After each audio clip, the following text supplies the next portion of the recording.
Hello and welcome to another managerial special from the Honest Football Podcast. I'm Craig Savage and with me as always is Mr. Daniel Cody.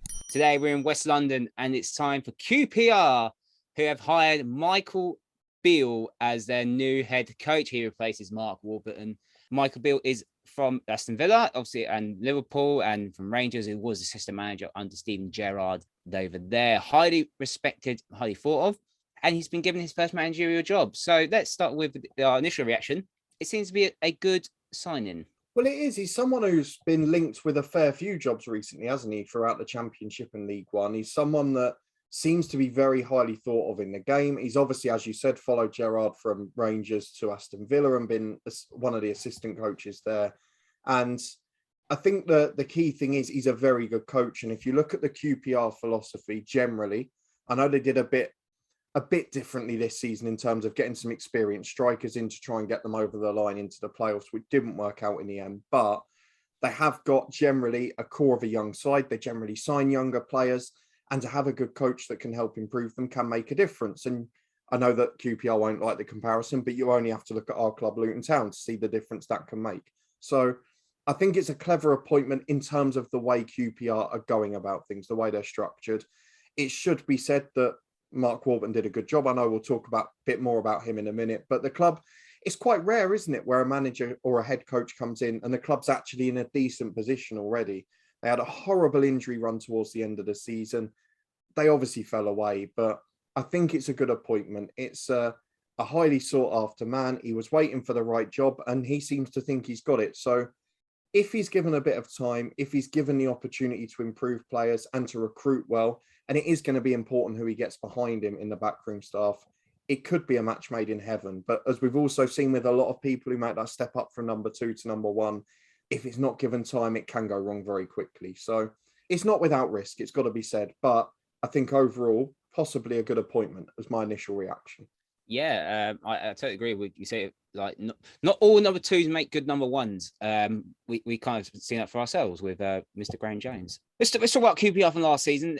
They were highly tipped to do well last season, and we tipped them to make the playoffs, but they fell away dramatically, I would say, and finished in mid-table. Would you say this is a free hit for Michael Beale? Well, I don't know, to be honest. I think that's possibly the most important thing this season is what his expectations are going to be for the first year, because I know Mark Warburton was in his 3rd season and they talked about the fact that his expectation was to reach the playoffs. And I do feel a little bit for him because they had a ridiculous injury crisis. I mean, they were down to 6 goalkeepers, which again, we know how that feels. And they had a number of players out too in key positions. So I do feel for them a bit. They were affected by AFCON. They were affected over that winter period by COVID as well. So they were a side that had disruption more than others at times in that playoff chase. Having said that, they didn't meet their objectives, so that's fair enough. In terms of it being a free hit for Michael Beale, I don't think I'd go that far. While I think he might get a year to establish himself before they're expected to reach the playoffs, I still think he's going to be expected to be in and around that mix and probably no lower than where they were last year. They're a club that have made progress on and off the pitch consistently the last few seasons. They've obviously got an incredibly hostile atmosphere when Loftus Road is bouncing. It's a brilliant place to play football. But I really think it comes down to recruitment. We don't know who's going to be behind him. And it's something else that's important when you get in a number 2 who becomes a number 1. Normally, most of the coaching staff they would normally bring with them are going to be with the old number 1 at the other club, like they are with Steven Gerrard. So he's going to have to bring in a few of his own men. It's going to be important how it's built up. We know that Les Ferdinand is there on the recruitment side as the director of football and has generally done a pretty good job up until maybe January, where there were a few dud signings. So I'm really intrigued to see how it goes. I think there's going to be back to the philosophy of more younger players rather than some of the lone stars we saw in the last year or so. And I think we're going to see a bit more emphasis on coaching. So I think he'll get a year before he's expected to reach the top 6. But I wouldn't go as far as to say a free hit. When you look at other coaches, new coaches that turn into as now managers, how they progress, like for example, how Nathan Jones became a coach, and obviously, and when he got given the number 1 job, how he rose. You look at the guy from MK, he had a fantastic first season. Can you feel that it goes that sort of way, or you think I've made a mistake here, and might get found out? Well, it's interesting, isn't it? I mean, even from our club, we've seen both sides of it in recent seasons, but it does seem generally in English football in the 92 at the moment, there is a bit more of a changing of the guard. There's no longer the let's go to these 6 or 7 or 8 managers that are going to save us and give us a quick success. There does seem to be a bit more of an emphasis on let's give the young coaches a go. There's a lot more now on football in philosophy. I mean, I hate some of the cliches and buzzwords that come out of it, even in this statement where you've got pedigree and DNA and all of this sort of stuff.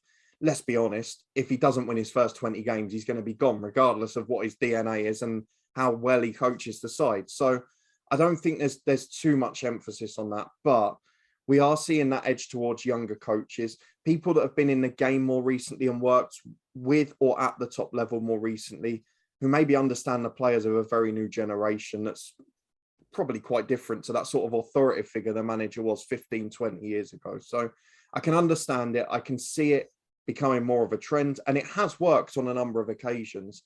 My worry is for QPR, we've got a very top-heavy championship now where there's going to be lots of big money about. 2 of the sides coming down are like the ultimate yo-yo sides. We've got the interesting situation with Burnley to see who they're going to appoint. Looks like they might be going the same way with their style of appointment. We've got the Blackburn situation, another side in and around last year, and then that big battle of sides who are going to pump money in just below. So I think it's going to be a very hard year to get in the top 6 of the championship. And I think that's where you maybe end up saying, have we made a mistake? Because when push comes to shove and you're relying on a young coach, you don't know how they're going to respond to that situation. But he's been an assistant in a very high profile situation at Rangers where they were stopping 10 in a row from Celtic. Villa, he's been coaching in the Premier League and as an assistant this season. So he's been there on the big occasion, but as we know, as a number one, it's so different. Right, 2 questions now. You said that they won't make the top 6 for next season. Where do you think they'll finish next season? And the other question is, will he last the 3 years? Well, given what we see in the Championship normally, you'd probably say no one lasts in the 3 years to get that one out of the way, because it's almost unheard of in the Championship, albeit Mark Warburton did see out the end of his contract. So if things go well, there's potentially that case. But depending on the backroom staff, I do think this can be a success over 2 seasons. I can see them having a solid year.